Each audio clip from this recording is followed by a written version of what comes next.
Talking about the Kaaba, one of the main images that you get when you Google Islam. It is one of the main images because it is the most important location in Islam, the most important building. It's the center of Islam. It's the most venerated place and building in the world. Every Muslim has to turn towards the Kaaba when they pray. And Muslim pilgrims visit the Kaaba and have to circle it multiple times in a practice called tawaf. It is so important because it is believed to be the first building established for Allah, the one God. Although Allah doesn't need that building.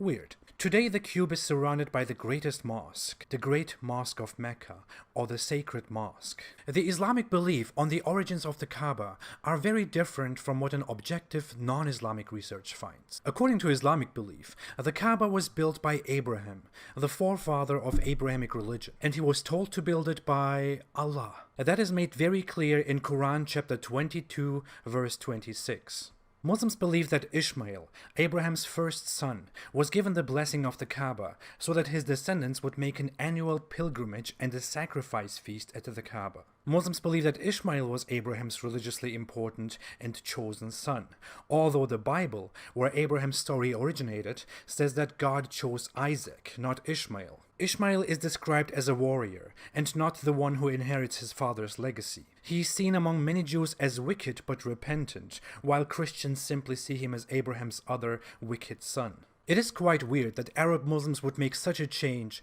in the biblical narrative and belief, and afterwards claim that Jews and Christians falsified the Bible. There are more differences than that, such as that Ishmael's mother Hagar, who is Abraham's handmaiden in the Bible, is suddenly directly Abraham's second wife in Islam. These changes appear probably because Arabs assume that they are descendants of Ishmael, while Jews are descendants of Isaac. But more to that at another time. Let's come back to the Kaaba. According to Islamic belief, Abraham built the Kaaba, Ishmael took care of it, and over generations it was revered by prophets and believers as Allah's house. That's why Muslims call it Baytullah, which means house of Allah.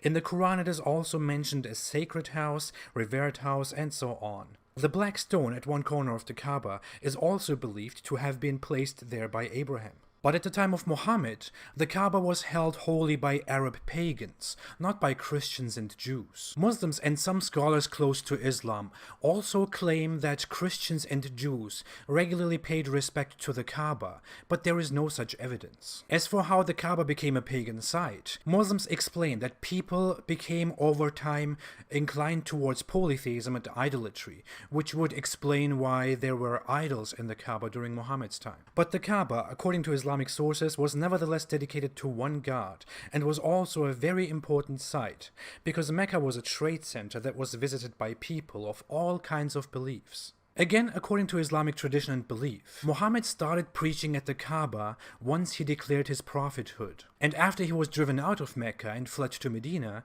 he came back again to conquer Mecca, and then he entered the Kaaba, destroyed all idols belonging to the pagans, let it clean out, and dedicated it again only to Allah. The destruction of other people's holy artifacts by Muhammad is ironically not seen as an aggression by Muslims. It is seen as a just cause because Muhammad claimed the Kaaba for Allah, his own God. Imagine founding a new religion, going to Mecca, destroying the Kaaba, building your own temple there instead, and saying, well, that's what my God told me. Imagine the Islamic outcry if that happened. Anyway, that's a summary of the Islamic view on the origins of the Kaaba. Now let's come to the non-Islamic, more realistic view. First off, as mentioned at the beginning, Muslims pray towards the Kaaba because the Quran says so, and because Muhammad did so. But that wasn't always true. When Muhammad began his prophecy, he wouldn't pray towards the Kaaba, but towards Jerusalem. Coincidentally, Jews pray towards Jerusalem too. They call it Mizrah instead of Kibla. Mizrah stands for east and stands for the direction of Jerusalem from the Jewish diaspora's perspective. Jews also used to pray towards Jerusalem when Muhammad was alive, and there were lots of them in and around Mecca. From an objective point of view, it looks very much like Muhammad started the prayer direction thing because Jews did the same thing, and he claimed that his religion came from the same origins. Now, very funnily, the direction of the prayer suddenly changed at some time and turned from Jerusalem towards Kaaba. According to early Islamic historian Tabari, who wrote a biography of Muhammad, Jews would mock Muhammad for using the same direction to pray, because Muhammad was hostile to them when they rejected his message, which sounded ridiculous to most of them. The theory that the direction changed because Jews mocked him becomes even clearer if you read the Quran. In chapter 2 of the Quran literally responds to people mocking Muhammad for his practice, then announces the change, and justifies it because it says that the first direction towards Jerusalem was only a test for the believers. Muslims prayed towards Jerusalem for years before it changed. What test was that? What was the purpose? I'm really curious. How does that test your belief? Only the history of the Muslim kibla, the direction of the prayer, makes Islam look extremely ridiculous in its own sources. But let's come to the history of the Kaaba. As a side note, it is important to point out that pre-Islamic Arabia was extremely underdeveloped and primitive. Literature had no big importance, and written texts basically didn't exist. That's why it's really hard to find out anything about pre-Islamic history, and many people are forced to read the biased Islamic view. Islamic sources claim that Abraham built the Kaaba for Allah and designated it as a place for current Islamic practices, like circling it, fasting, sacrificing animals, and so on. It is declared to be the most important thing about Abraham, one of the most important things to Allah. The problem is that the Bible never mentioned the Kaaba. Now, Islam claims that Allah is the same God of the Bible. But if all of this is really the way Islam tells us, then why was the Kaaba never mentioned in the Bible? Why was it never mentioned in Jewish traditions, in the Talmud? Why was it not held important among Christians at all? The Quran even claims that Allah gave Abraham the mission to instate practices like circling the Kaaba or sacrificing. But Christians and Jews don't do such a thing.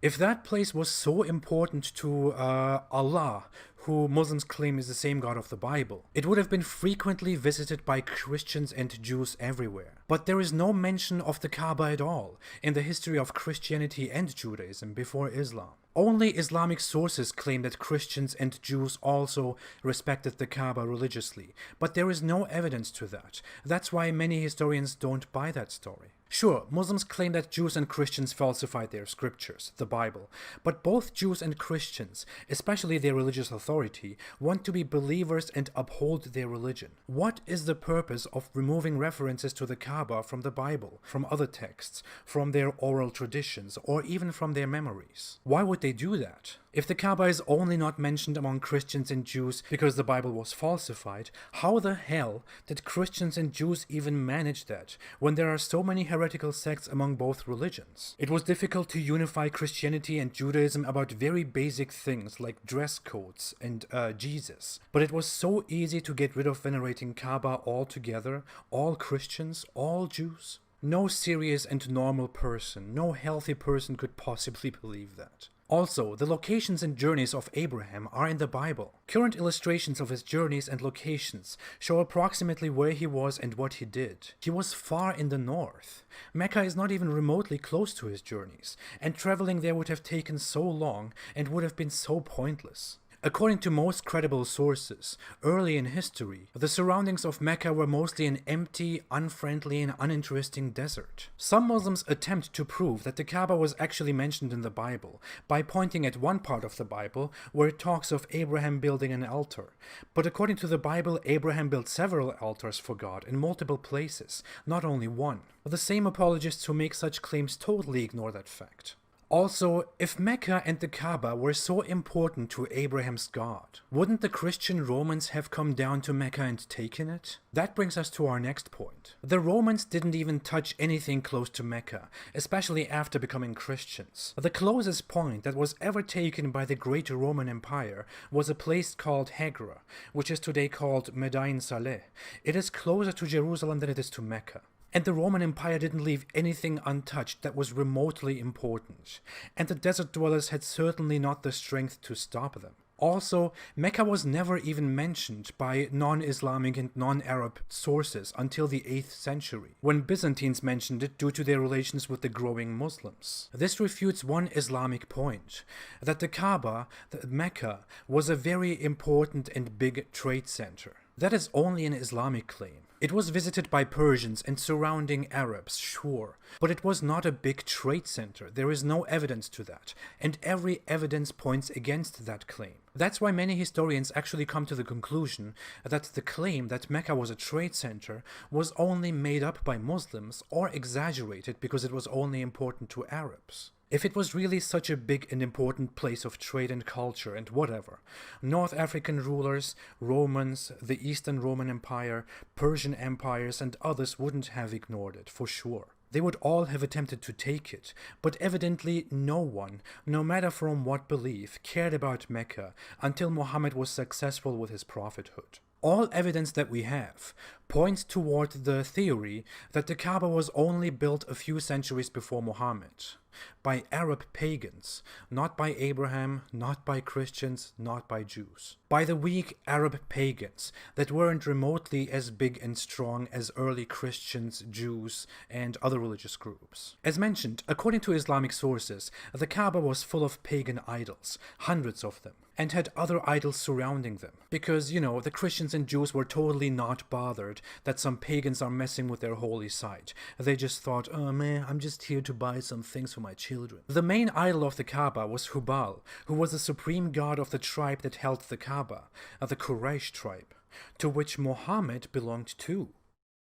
But aside from that, the Kaaba had hundreds of other idols that were instead revered by other pagan tribes around Mecca. The Quraysh were a tribe of merchants, which is why other Arab tribes used to visit them very often and made statements at the Kaaba by placing their own idols there and worshipping together. So it was clearly an important pagan site that only pagans used religiously. When Muhammad declared his prophethood and his new god, Allah, the closest holy site to him was the Kaaba. In the end, it seems very much like Muhammad was interested in monotheism and in Abrahamic traditions. He didn't initially bother very much about the Kaaba in a religious sense, but he had more and more disagreements and hostilities with Christians and Jews who rejected his message clearly. And since his own tribe, the Quraysh, and other pagans rejected his message very clearly and strictly, it looks like his interest in the Kaaba was something that had more to do with his pagan origins and with his feud with the pagans. It looks like he gradually wanted to get rid of Christian and Jewish influence in his religion,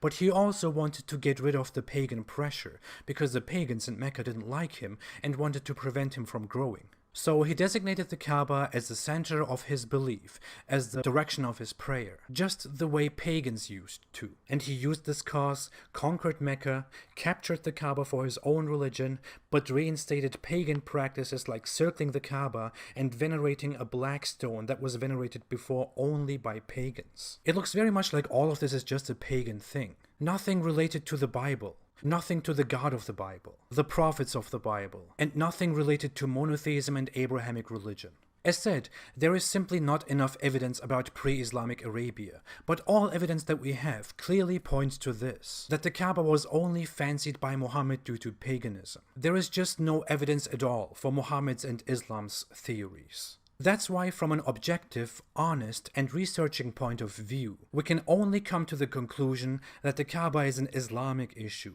a pagan issue. That's why we can barely say that Islam is an Abrahamic religion, but we can firmly say that Islam was a very Arab and a very pagan religion. That's probably why Abrahamic holy sites are here, while the Islamic holy site is here, where Arabs and pagans lived. Or Muhammad just lost his compass. Thanks for watching. If you like this video, please don't forget to like, to subscribe, and to share. My videos are not monetized, so you can watch everything without any ads. If you want to support me and my work, you can support me on Patreon. The link is below in the description. Thank you all so much for your contributions, and thank you so much for every kind of support. Have a great weekend. Thanks again, and stay away from Islam.